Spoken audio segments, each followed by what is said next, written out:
It is said that somewhere far in the north there is a mysterious country where wishes are granted. Not all wishes, but only those that are kind and pure. Nobody quite knows how to get there. Perhaps that mysterious land is behind these very clouds. Do they hide from us a secret entrance?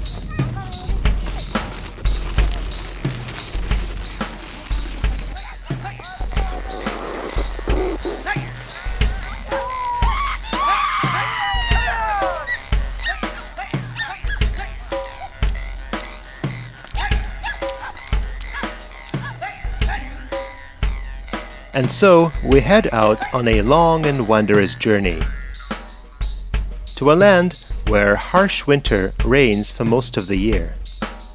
We will pay a visit to the herds of reindeer and their masters. We will cross the snowy tundra following a husky herd dog. We will set up a cozy shack, a chum, and meet its lovely hostess.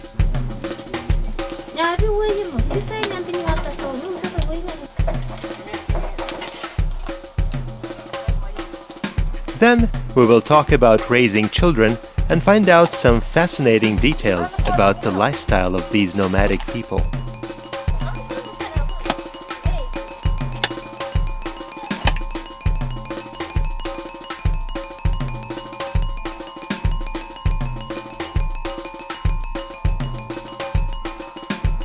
And finally, we will look to see who else calls the tundra their home.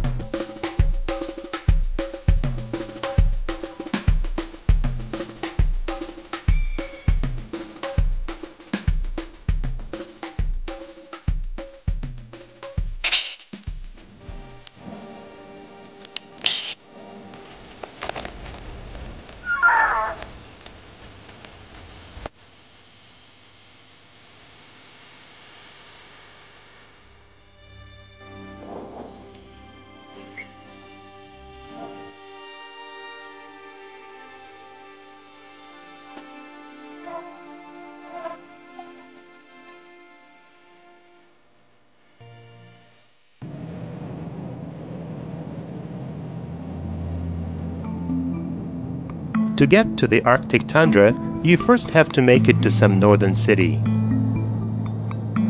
You can either get there by train or on an airplane. Pick any city such as Rovaniemi, Rolgaft, Smortnoyem, Naryan-Mar, Salihard or Dudinka. From there, if you're lucky, you can continue your journey by helicopter. Do not be alarmed by what you see outside your window. There is plenty of life here.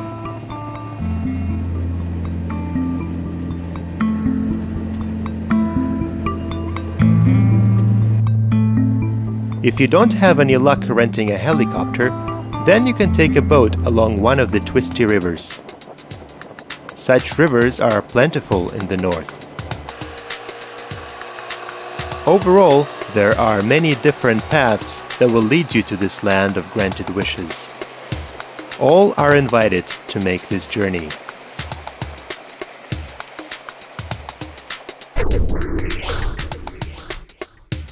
As to us, the fates brought us to the Yamal Peninsula, to the nomad tribes of the Nenets.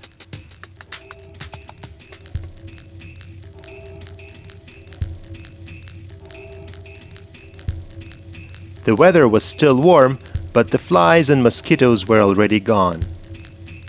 According to the Nenets calendar, it was the month of the leaves.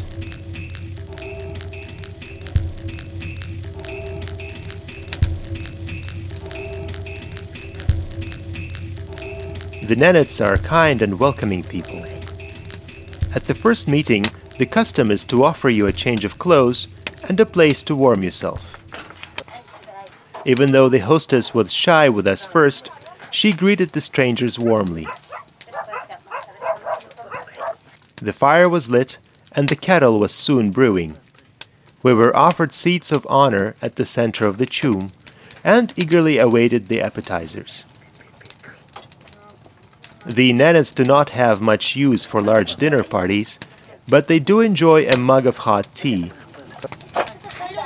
which they will offer you at any occasion.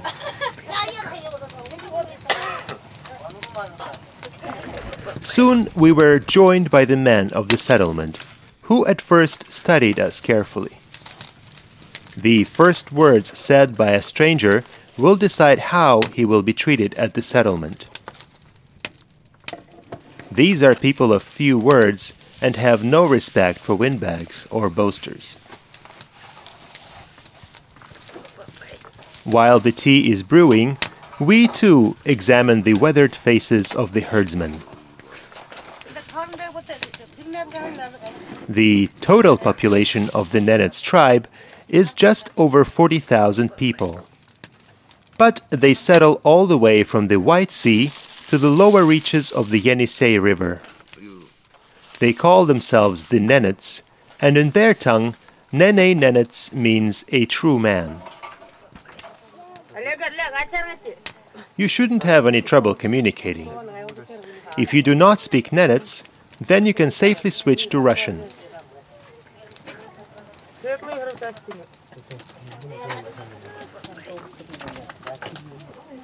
A few sentences about the purpose of your trip, plus some humor and a few words of respect for your hosts, and you are well on your way. After that, you can hit the appetizers. Your hosts will decide what to do with you next.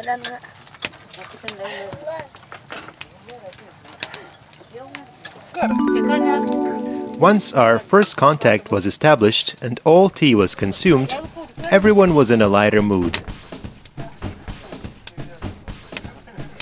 In order to stretch our legs, we all shuffled outside to play the Nenets' favorite game, Yarkolava.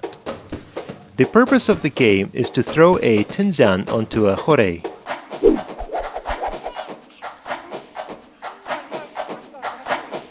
A tinzan is a long span of strong leather rope, a lasso, woven from 4 straps of deer skin.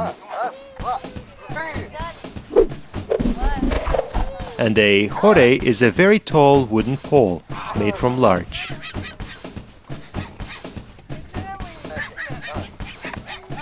These are a herdsman's tool of the trade, which they use to manage the deer.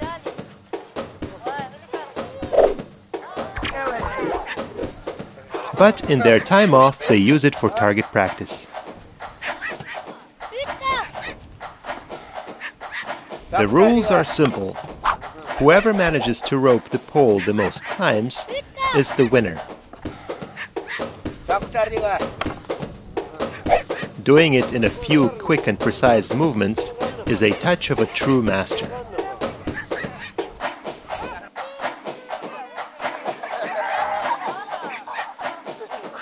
If you're lucky enough to be allowed to join the games, that does not mean that you are now accepted on equal terms.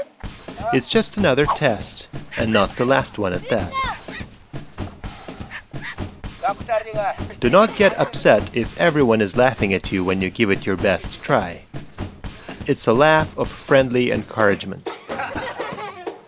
Someone may even try to throw a tinzan at you, just to test your reaction.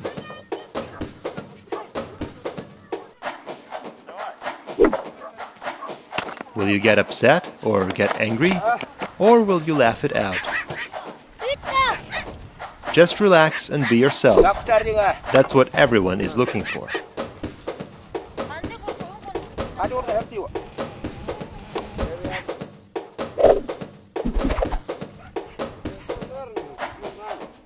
The games went on until late in the evening.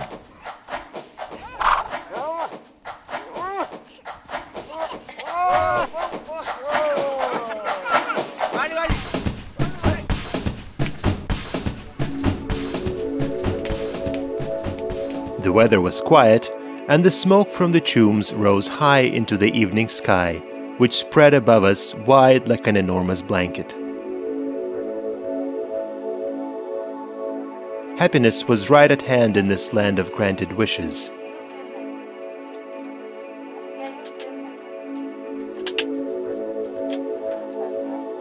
Last thing that reached our ears, just as we were dozing off under the warm cover of a female Yagushka jacket, was a sad but beautiful song, bringing with it the feeling of comfort and peace.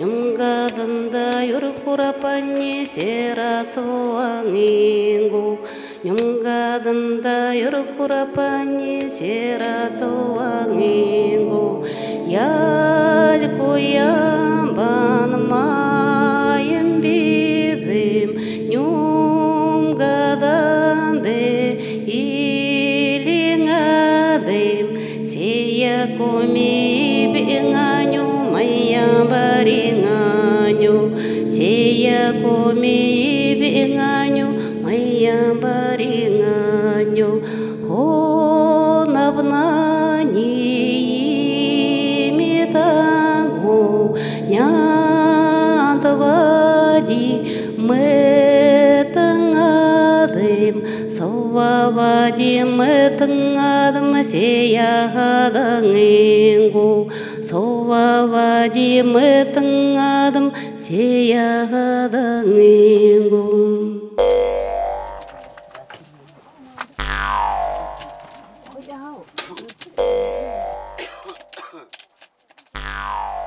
The next morning we awoke in an empty tomb to the sounds of commotion coming from the outside.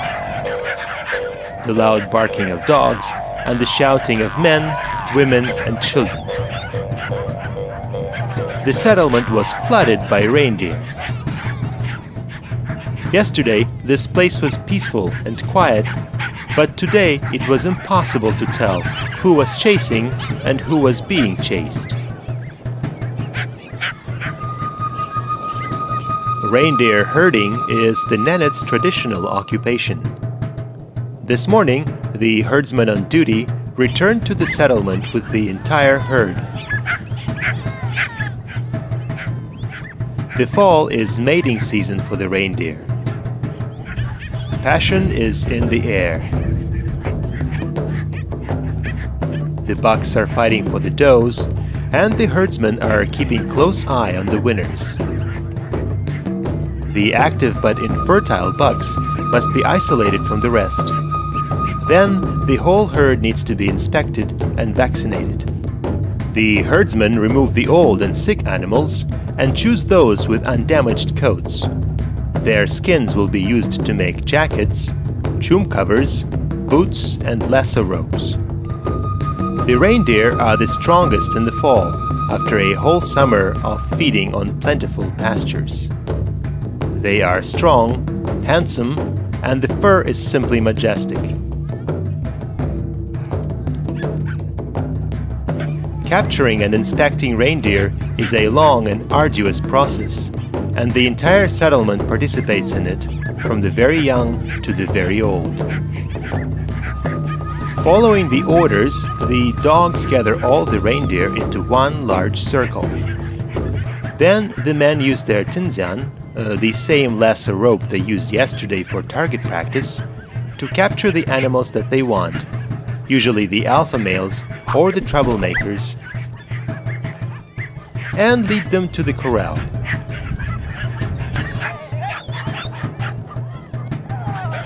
The corral is a place near the settlement, surrounded by a circle of women holding the ropes. The reindeer are herding animals, so if they see the alpha male being led into the corral, the rest of them will follow, chased by the dogs and the children. Once inside the circle, they submit to the will of their human masters, just as their instinct tells them. They stand peacefully behind the thin rope, awaiting their fate. But not all of them. This troublesome buck just won't settle down.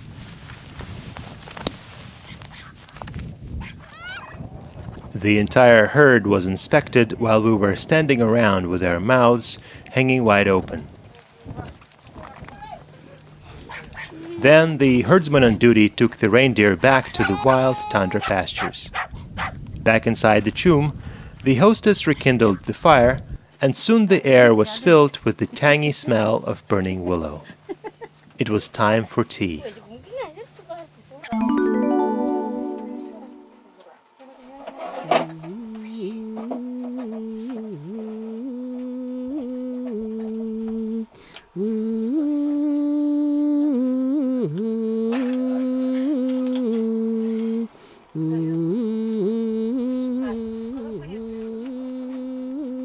For the Nenets, everything begins at the chum. The first cry of a child, the ringing of the little bells on the cradle, mother's lullabies, grandmother's fairy tales, grandfather's stories. Everything must be remembered and passed on to the next generation.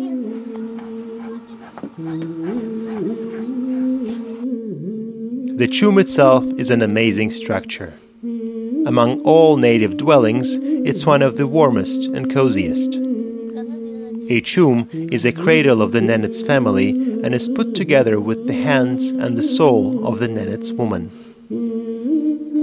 She is the caretaker of the house, and she keeps it warm for her husband.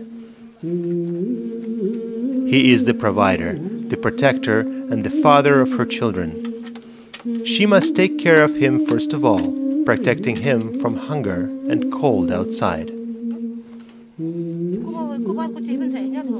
Every object inside the chum has a name and a soul, and the chum itself is alive. The fire in the stove is a beating heart.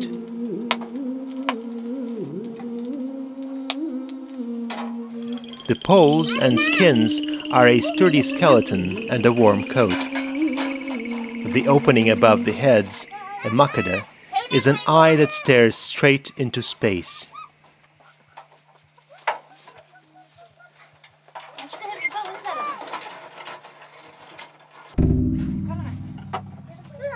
The birth of a child is always a happy occasion in the life of a Nenets family. The cradle for a child is like a small universe in itself. The Nenets believe that it is protected by spirits.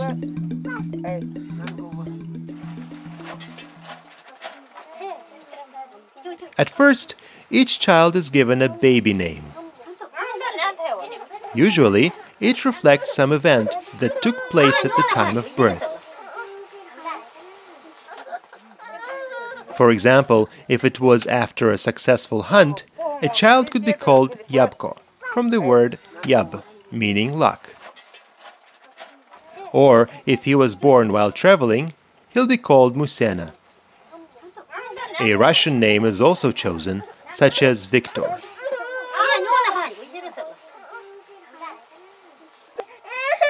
This girl, with a Russian name Luba, also has a native name, Vatane, meaning too many.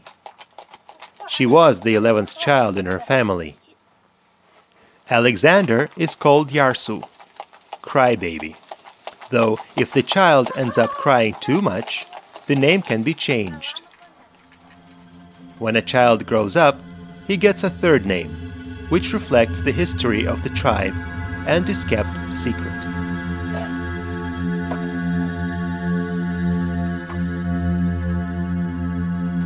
When a child is born, the mother makes up a special song. He will remember it throughout his life, both in the times of dire hardships and in the times of great happiness.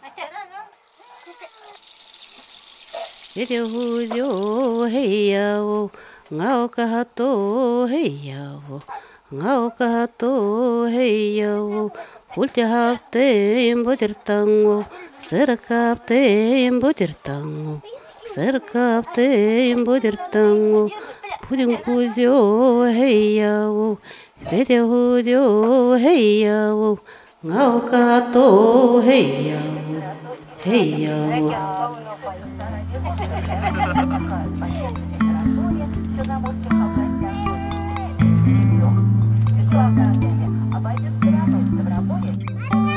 Nenets woman spends most of her life inside the chum. She keeps the fire going, prepares food, scrapes, kneads and cuts the reindeer skins, and sews the clothes. Sewing is something a Nenets woman does a lot, throughout her life. Just to cover the chum, she must prepare, cut out, and sew together no less than 20 skins.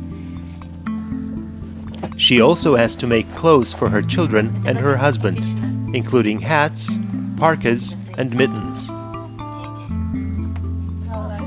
A purse for keeping scraps of skins and fabric, together with a pincushion, act not only as a woman's tools of trade, but also as symbols of her pride and femininity. Here she is at work in her old, worn-out Jagushka jacket. When the time comes to show off her skills, she'll put on her best outfit in order to look her best. With her wary hands, she is picking the colors that are best suited for the design she is working on. The singing helps her pass the time. So does daydreaming.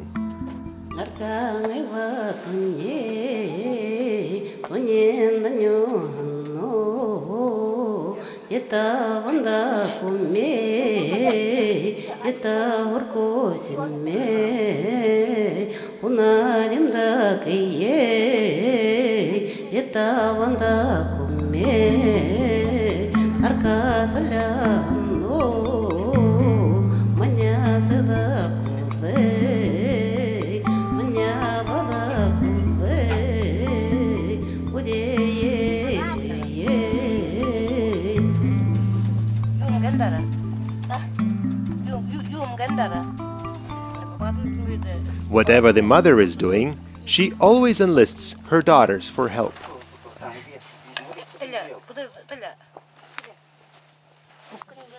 By helping their mothers, the girls get the necessary skills for their future life.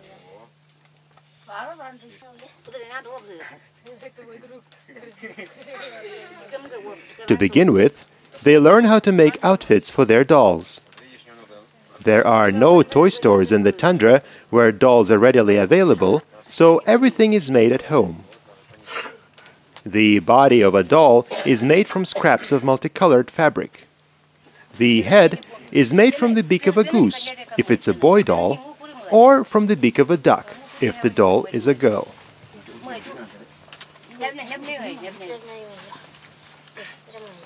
These particular species of birds are chosen because they migrate far to the south each year, all the way to see Noom, who is the head Nenets deity. These birds are therefore considered pure. When these dolls are made and ready, the girls from the entire settlement gather together to play act their daily life. Every doll gets its designation. There are mother dolls and father dolls, grandfathers, grandmothers, hosts, guests, husbands, and wives. Just like among the adults, certain things are not allowed. For example, it is forbidden to play act sacred rituals, which are only permitted to be performed by men. Just looking at the girls playing, it is possible to guess how their future lives will unfold, how they will be as wives, homemakers, and mothers.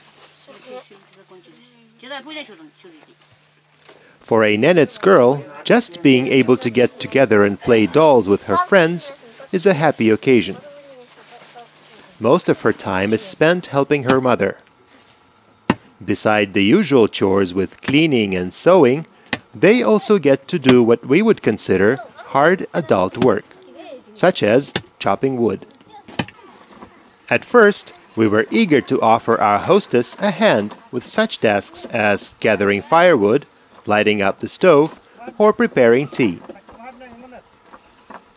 However, with time we noticed that she was so much better at it than we were, whether it was at handling an axe, minding a hot stove, or managing the reindeer and the sleds, that we decided that our time was better spent with the men.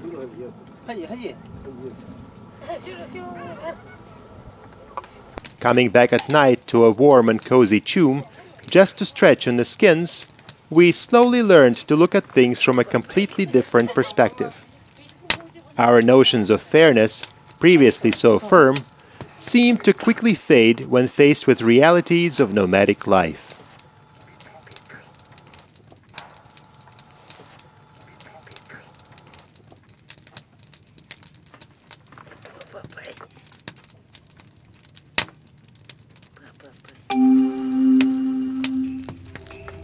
The nights were getting longer and colder.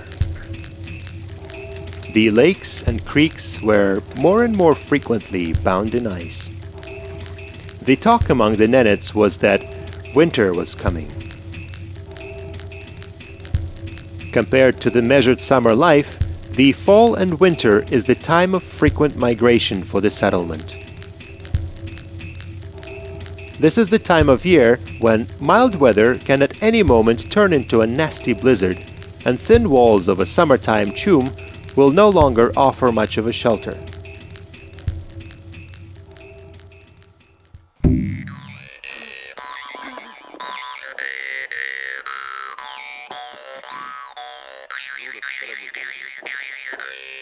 Despite the calm faces of our Nenets hosts, we suddenly felt like going back home, to take a hot bath and then stretch on a comfortable sofa.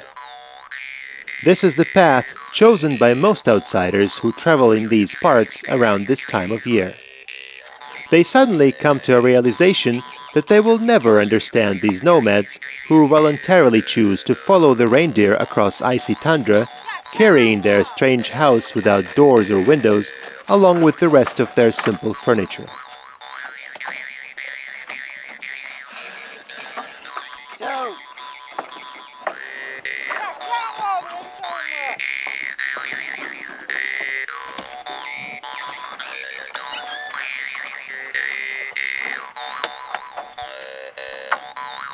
And yet, there is something appealing about it. And once again, our voices join those of our hosts in the mayhem that surrounds a migration. Finally, the sleds were packed, the dogs were tied, and the new Tindzian took its place on the sacred sled. We were off to the rich wintertime pastures.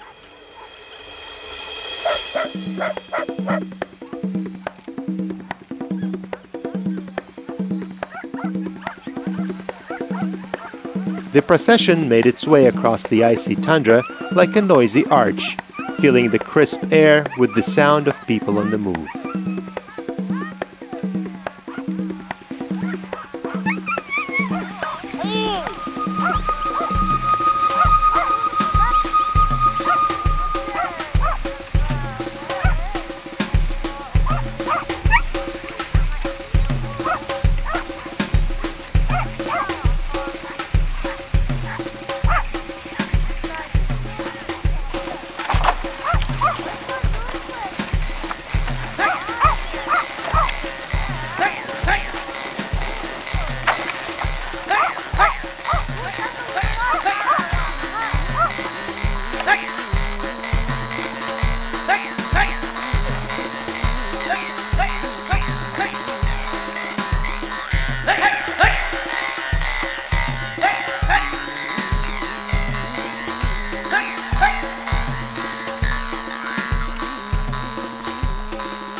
The spot for the new settlement is picked by the men, but everything else is done by the women, following the procedure established throughout the centuries. First, the snow was covered with sheets of iron for the stove. Then they put down floorboards, covers, and set up the stove itself. In mere minutes, the poles were put together and covered with skins.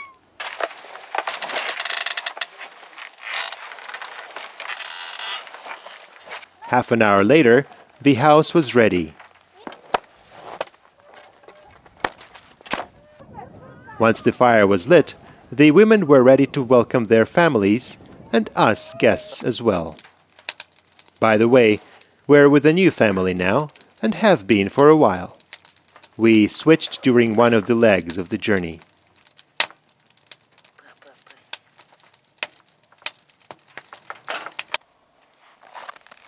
It is time to tell about the men's side of things. If the women spend most of their time inside the tomb, for the men it's the opposite. All of Tundra is considered man's territory, and the sled with reindeer are his mobile office. Men leave early in the morning to tend to the deer. Sometimes they're gone for a whole day, sometimes even longer. They do not regard this as hard work. In fact, to them it's not even work, but more like the meaning of life. What are the reindeer for the Nenets? They use them to get around, both in the winter and in the summer. They live in houses made of deer. They dress themselves in deer. They eat deer and make friends with the deer. Therefore, to a Nenets, the reindeer are everything. This is why they have lots. The more, the better. In the tundra, the men and the deer share a special bond.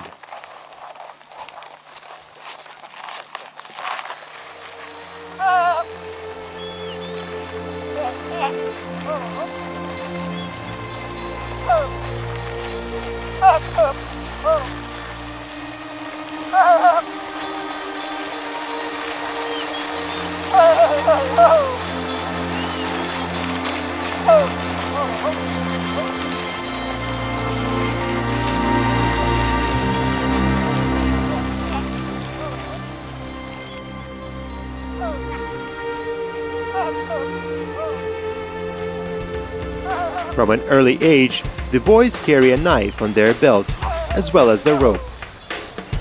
These are waiting for their father with the herd, though the youngest is fast asleep in his grandfather's sled. The boys are not afraid of the reindeer and usually handle them with ease, though sometimes things can get a little rough.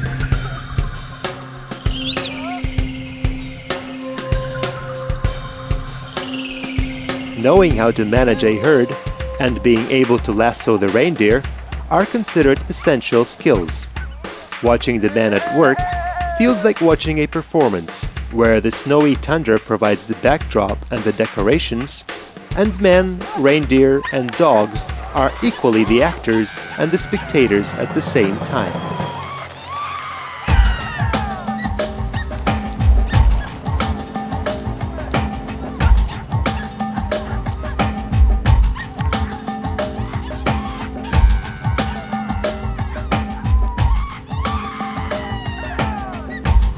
At moments like these, you realize just how important a good lasso rope is for a herdsman.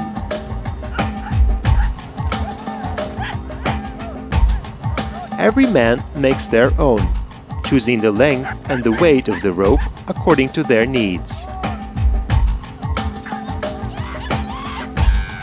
A well-made tinsian helps soften the tug after a caught reindeer yanks on it at full running speed. Often, even 10-year-olds can manage a smaller buck.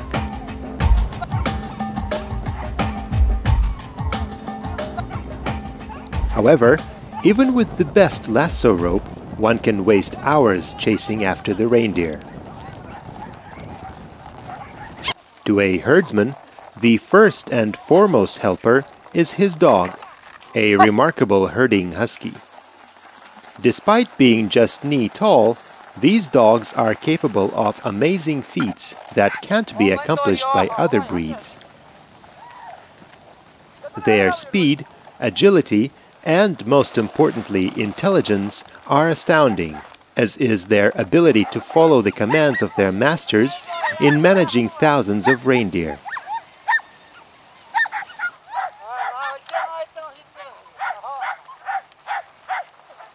The dogs also develop strong ties with their masters, such that it becomes nearly impossible to give a dog away. A dog left with a new master will often refuse work and sometimes travel for hundreds of kilometers across frozen tundra in order to rejoin its old family.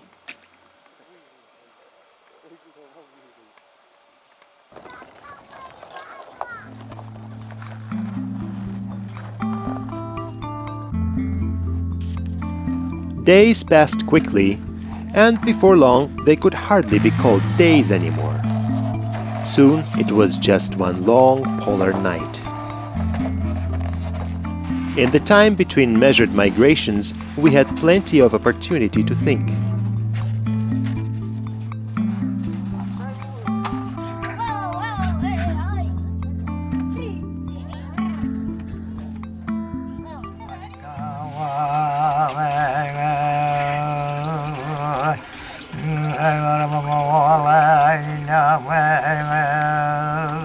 Even though we were not able to understand the words, we were nonetheless deeply impressed by the strength and spirit of the lengthy traditional songs often sung by the men of the settlement.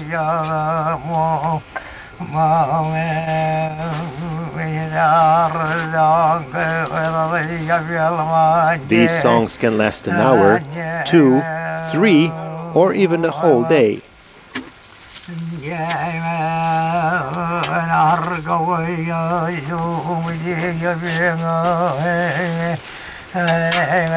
They preserve and pass on the history of the entire people. The Nenets never developed a writing system of their own. All knowledge is passed from generation to generation in songs. So just settle comfortably and listen in on the story of how two brothers went across 7 tundras to seek a girl's hand in marriage.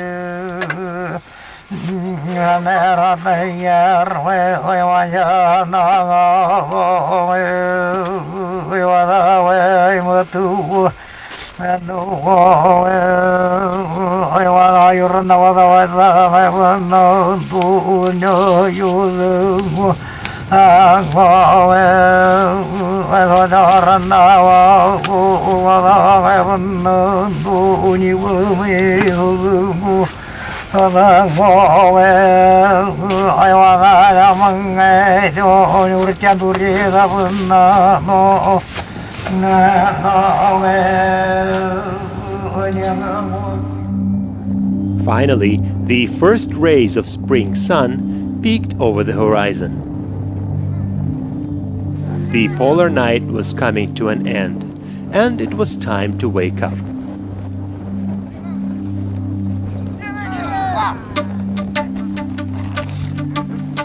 After a habitual quick warm-up, the men set out to go fishing and fur trapping.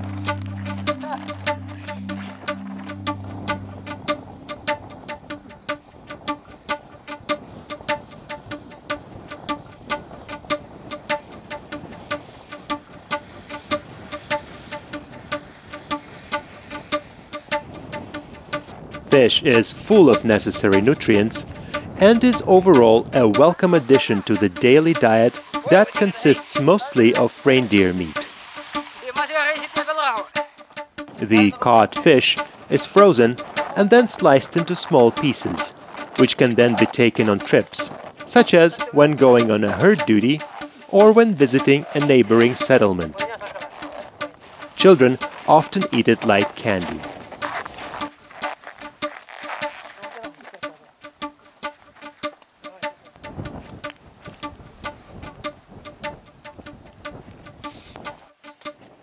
Eating raw meat is an ancient custom among the Nenets.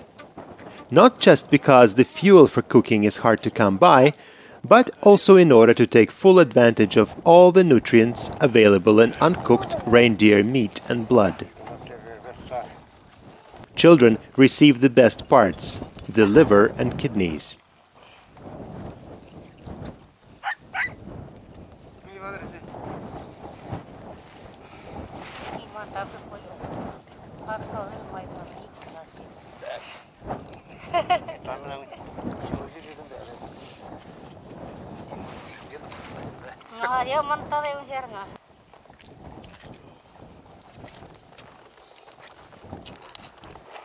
Once everyone is full, the leftover blood and internal organs are put into the reindeer's stomach, where they are left to ferment.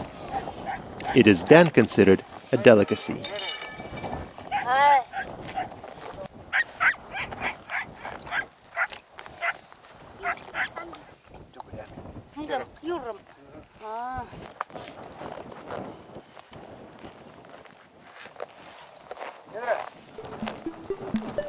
Once the sun is out again, the days quickly grow longer.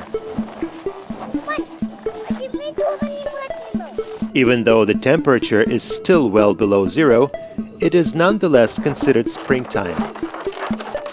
The Nenets gather around settlements and trading posts to do some shopping and to take part in the main spring festival, the Herdsman Day. Everyone prepares for it ahead of time.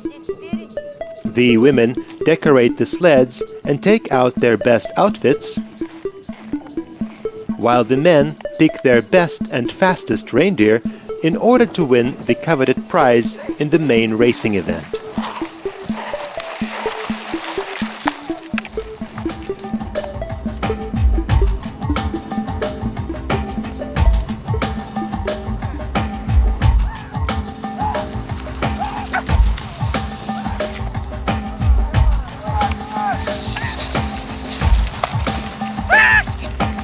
Once preparations are over, everyone is off to join the festivities.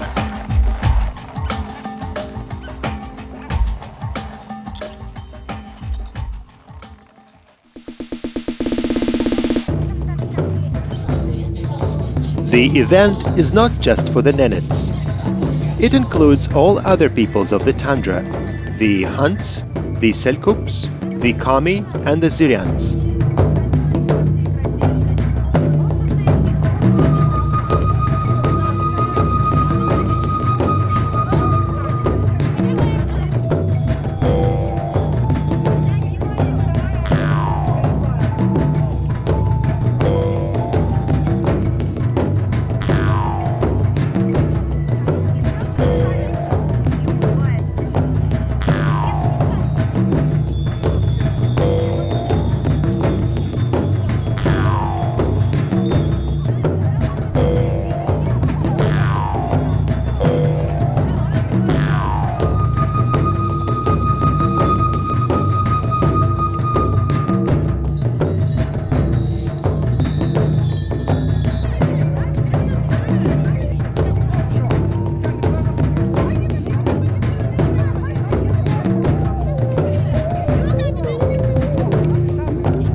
After the fashion show, it is time for sports.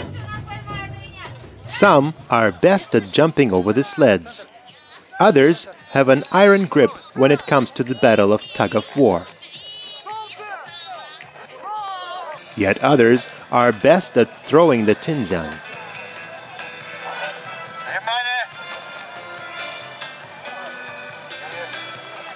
True athletes gather to take part in the traditional Nenets wrestling.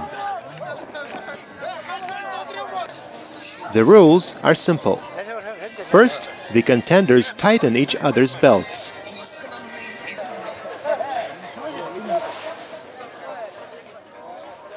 Then, grabbing hold of them, they pace around, waiting for an opportune moment.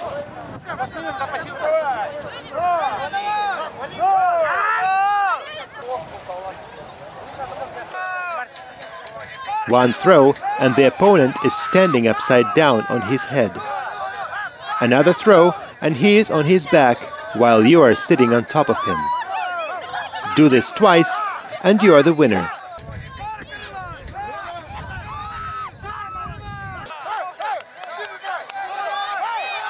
The names of true champions become part of legends.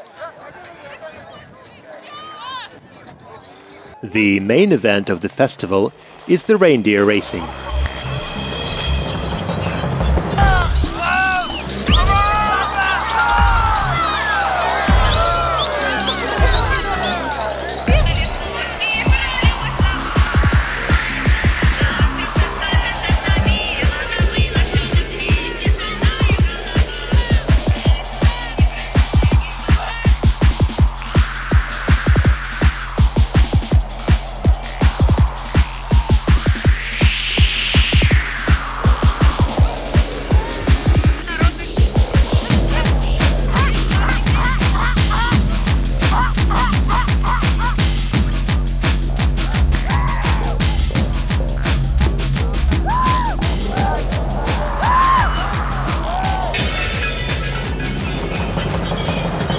Being able to steer the sleds at breakneck speeds while surrounded by cheering crowds is the sign of a true master.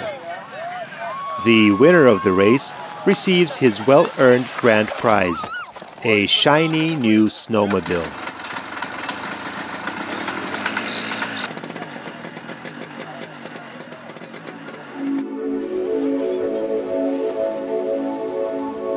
The Herdsman's Day is also a celebration of spring.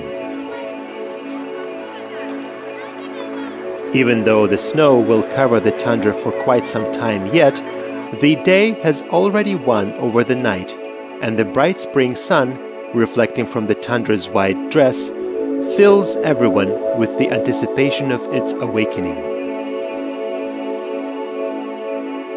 It is time to return to the settlement, for the workdays are coming.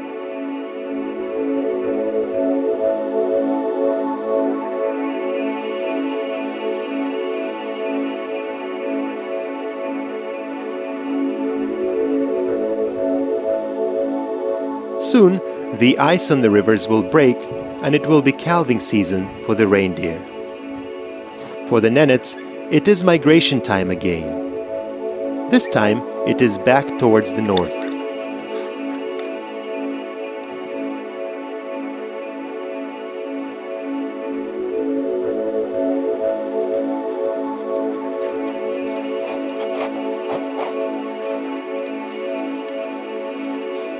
The most joyous occasion during these days of spring is the long-awaited return of the migratory birds.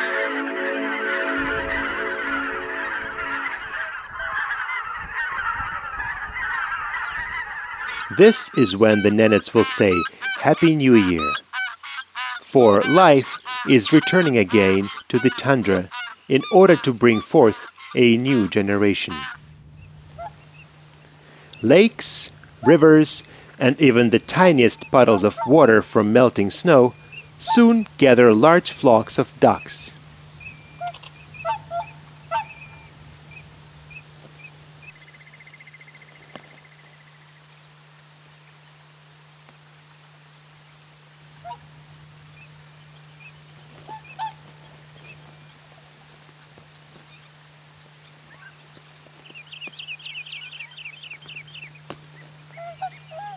Among all this colorful duck society, the ones dressed most conservatively are the largest and the prettiest birds of tundra, the swans. Their beautiful greeting calls carry far across the land. The swans form pairs for life. Once they meet, they never separate again.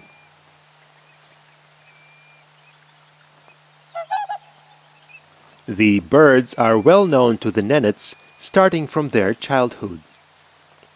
Many of them can imitate the bird calls and frequently stage entire concerts.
The Nenets are glad about the birds' return, also because it is a welcome addition to their scant northern diet.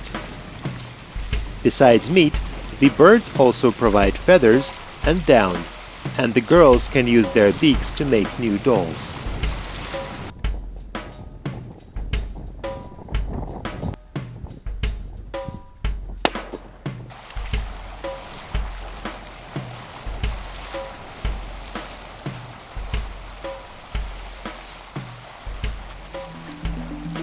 When summer arrives, the snow starts to melt rapidly, and towards the end of June, most of the land is free from the shackles of ice.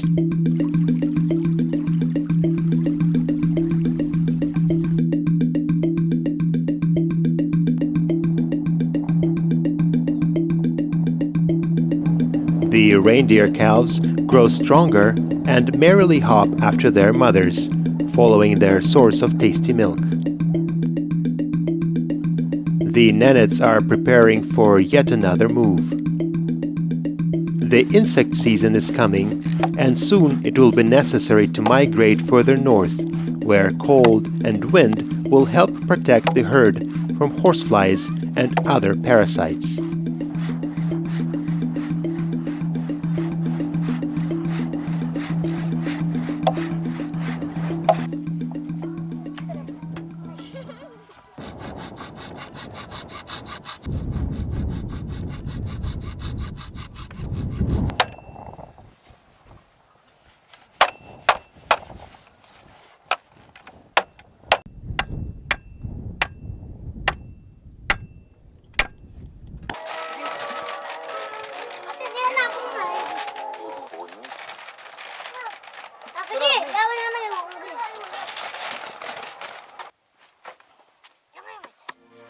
Summer in the far north is short and bright.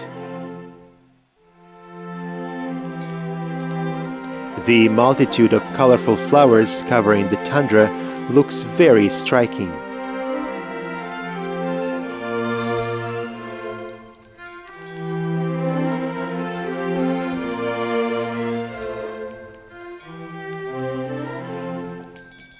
Cloudberries, this tasty northern treat, are getting ripe in the sun, so that they can serve as a welcome condiment to a cup of tea in the winter. Under every nook and cranny, someone is moving, squeaking, and catching the bugs for dinner.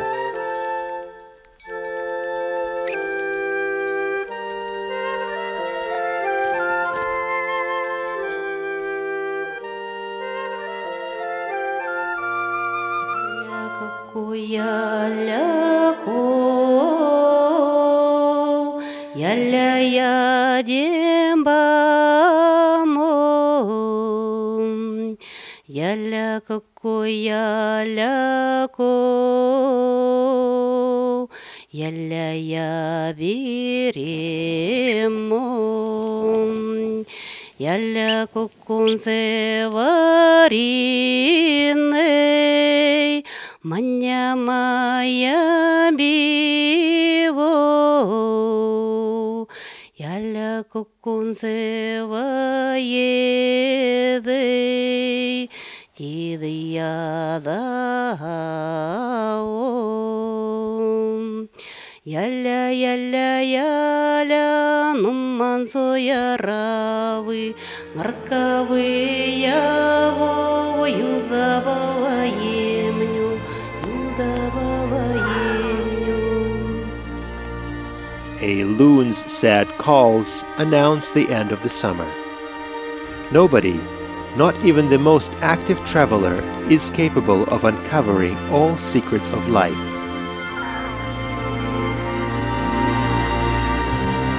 But for the nomads, life itself is one endless journey, across time and across the vastness of Tundra. When their journey is over, they will travel on to the North Sea, and even further to the land of their most sacred relics, where we are not allowed to follow. Perhaps next time.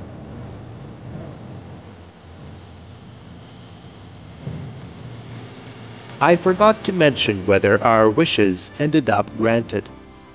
Well, if we are coming back from the north, then everything still lies ahead for us.